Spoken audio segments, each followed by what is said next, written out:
मिनश्शैतानिर्रजीम बिस्मिल्लाहिर्रहमानिर्रहीम वबिही नस्तईन व हुवा खैरुन नासिरिन व मुईन। हमारी गुफ्तगू मुब्तलात रोज़ा के हवाले से हो रही थी, यानी वो चीज़ें जो रोज़े को बातिल कर देती हैं। उनमें पहली चीज़ जो रोज़े को बातिल करती है वो खाना और पीना है। खाने और पीने से आपका रोज़ा बातिल हो जाएगा। अगर कोई शख्स सहरी के वक्त खाना खा रहा हो और उसको पता चल जाए कि सुबह हो गई हो और उसके मुंह में लुक़मा हो, खाना हो, और उसे पता चल जाए कि सुबह हो चुकी है, तो आगा फरमाते हैं कि उसके लिए ज़रूरी है कि वो उस खाने को मुंह से निकाल दे।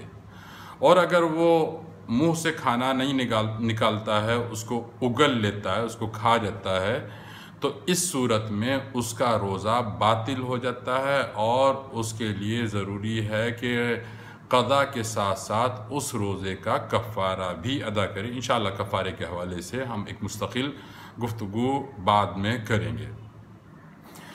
इसी तरह से दूसरा मसला आज का ये है कि अगर कोई शख्स भूले से कोई चीज़ माह रमज़ान में रोज़े के दौरान खा ले या पी ले, तो भूले से खाने और पीने से रोज़ा बातिल नहीं होता है।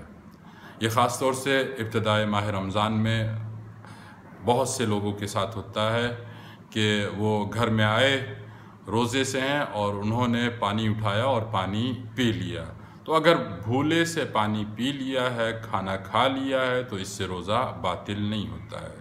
दूसरा सवाल यहाँ पर ये उठता है कि जो अफराद इस इंसान को देख रहे हैं कि ये भूले से पानी पी रहा है, तो क्या दूसरे लोगों पर वाजिब है कि उसको रोकें और टोकें और उसका हाथ पकड़ लें? तो इस सूरत में मसले शरई कहता है कि दूसरे लोगों पर वाजिब नहीं है कि वो इस शख्स को खाने पीने से रोकें। हाँ, चूँकि वजह यह है कि ये इंसान जो खा और पी रहा है भूले से, कोई हराम फेल अंजाम नहीं दे रहा है। हाँ, अगर वो जानबूझ के पानी पीना चाहे तो फिर उस वक्त उसके घर वालों पर या जो अतराफ़ में रहने वाले लोग हैं उन पर वाजिब है कि वो अम्र बिल मारूफ़ करें। अम्र बिल मारूफ़ हराम काम पर या वाजिब काम पर होता है। लिहाजा चूँकि यहाँ पर ये शख्स भूले से खा रहा है, भूले से पी रहा है, तो इस सूरत में दूसरे लोगों पर वाजिब नहीं है कि वो उसको टोकें या रोकें। ये दूसरा मसला। तीसरा मसला आज के हवाले से ये है कि इंसान अगर अगले दिन का रोज़ा रखना चाहता है तो उसके लिए वाजिब नहीं है कि वो ब्रश करे, खिलाल करे, अपने दांतों को साफ़ करे। लेकिन हाँ, अगर उसको यकीन हो, उसको पता हो, उसके इल्म में हो कि अगर वो ब्रश नहीं करेगा तो दिन में उसके दांतों से उसके खाने के पार्टिकल्स निकलेंगे और वो उसके शिकम में, उसके पेट में चले जाएंगे।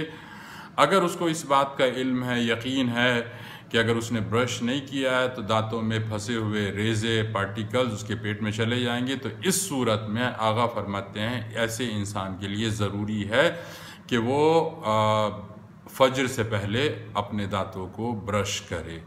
व आखिर दावान अल्हम्दुलिल्लाहि रब्बिल आलमीन व सल्लल्लाहु